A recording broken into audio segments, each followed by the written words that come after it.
Bom dia, pessoal. Hoje a gente vai ver aí, vocês vão relembrar lá de ciências, os conceitos de cadeia e teia alimentar. E geralmente é uma coisa que vocês não têm dificuldade. Então vamos lá. Aqui desse lado eu estou dando um exemplo de uma cadeia alimentar e aqui de uma teia. Então, numa cadeia ou na teia alimentar, a gente sempre vai ter o produtor, o consumidor primário, consumidor secundário, terciário e assim por diante. Então, essas definições aqui, a gente vai chamar de níveis tróficos. Então, em que nível trófico esse ser vivo está? A grama, produtor. E lembrando, produtor sempre vai ser, na maioria das vezes vai ser aí uma planta, um vegetal, que pode ser uma grama, uma árvore, uma flor, uma fruta. Então o produtor ele sempre vai ser lá o nome de um vegetal ou de uma parte dele. E às vezes na base de uma cadeia alimentar ou de uma teia vai aparecer também às vezes um fungo. Pode ser que apareça, mas na maioria das vezes vai ser sempre uma fruta, uma árvore, uma flor ou o nome de uma planta. Então, e produtor sempre vai ser aquele ser que produz o próprio alimento, ou seja, quem faz fotossíntese aí. Consumidor primário sempre vai ser quem consome o produtor. Secundário, quem consome o consumidor primário, ou seja, consome, que se alimenta do consumidor primário. E quem é o consumidor terciário se alimenta do consumidor secundário, ou pode até se alimentar de outros níveis também. Então, aqui eu estou dando um exemplo de uma cadeia alimentar com um produtor e 3 consumidores. E a cadeia alimentar, ela sempre vai ser assim, ela vai ter sempre só um representante de cada nível, seja lá quantos níveis forem ter. Mas na cadeia alimentar é um representante de cada nível. Agora aqui na teia alimentar você já vê que já pode aumentar as possibilidades. Então, aqui a gente tem um produtor,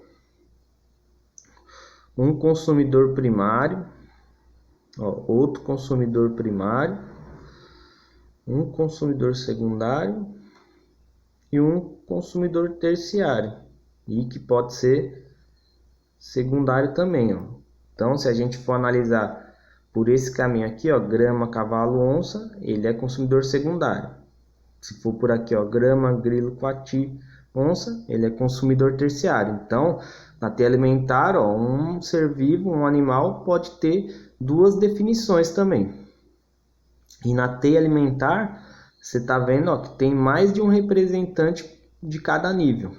Então, tem 2 primários, 2 secundários e um terciário. Então, essa é a grande diferença. Cada teia alimentar tem que ter pelo menos mais de um representante em algum dos níveis. Não em todos, mas pelo menos um dos níveis aí tróficos tem que ter mais de um representante. Então, a teia alimentar, ela sempre vai ser mais complexa e envolver aí mais seres vivos. Cadeia alimentar, só um representante de cada nível. E esses representantes aí, eles sempre vão poder, eles são definidos aí, vocês vão ver bastante aí essa palavra em vestibular, em autotrófos, que são os que fazem fotossíntese, ou seja, na maioria das vezes vai ser o produtor, que vai ser o autotrófo, e heterotrófos. Heterotrófos é que se alimenta de outro ser vivo, que pode ser definido como carnívoro, que come carne, herbívoro, que come vegetais, e onívoros, que come carne e vegetais. Apesar que essa definição aqui eu já não vejo tanto nas provas cobrar ela, porque ela também está começando a não ser tanto usada aí nos vestibulares. mas essas duas aqui vocês vão ouvir bastante. Autótrofos produz o próprio alimento, heterótrofo se alimenta de outros seres vivos. Então, ó, quando eu pedir exercício para vocês, eu posso pedir exercício, por exemplo, monte uma teia alimentar com 2 produtores e 7 consumidores. Daí você vai pôr 2 produtores, um embaixo do outro, e você vai pôr as setinhas aí para indicar os outros consumidores, que podem estar em qualquer nível. Outra coisa muito importante aqui que cai em vestibular como pegadinha, essa seta aqui. Essa seta não é só uma indicação, ela representa energia.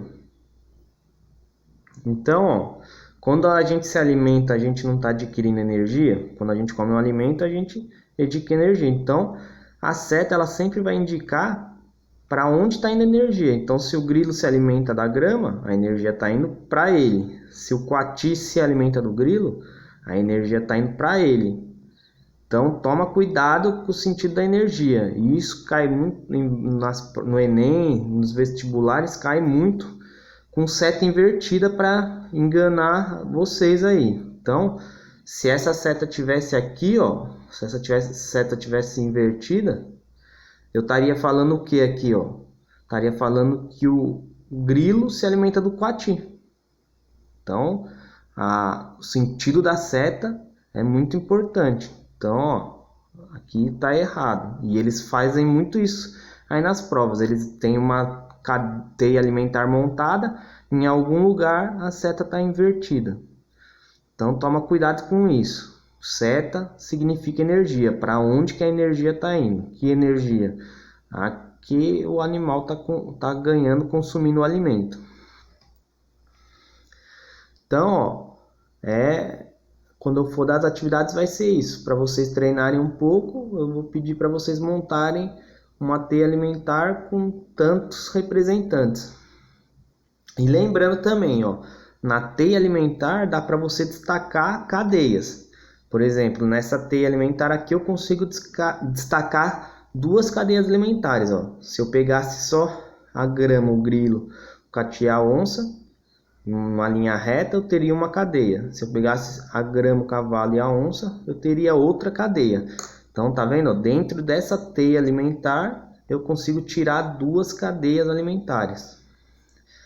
E reforçando de novo, cadeia alimentar, um representante de cada nível só. Teia alimentar, mais de um representante em algum dos níveis ou em todos os níveis. Então, espero que vocês consigam fazer as atividades que eu vou passando. Até a próxima aula.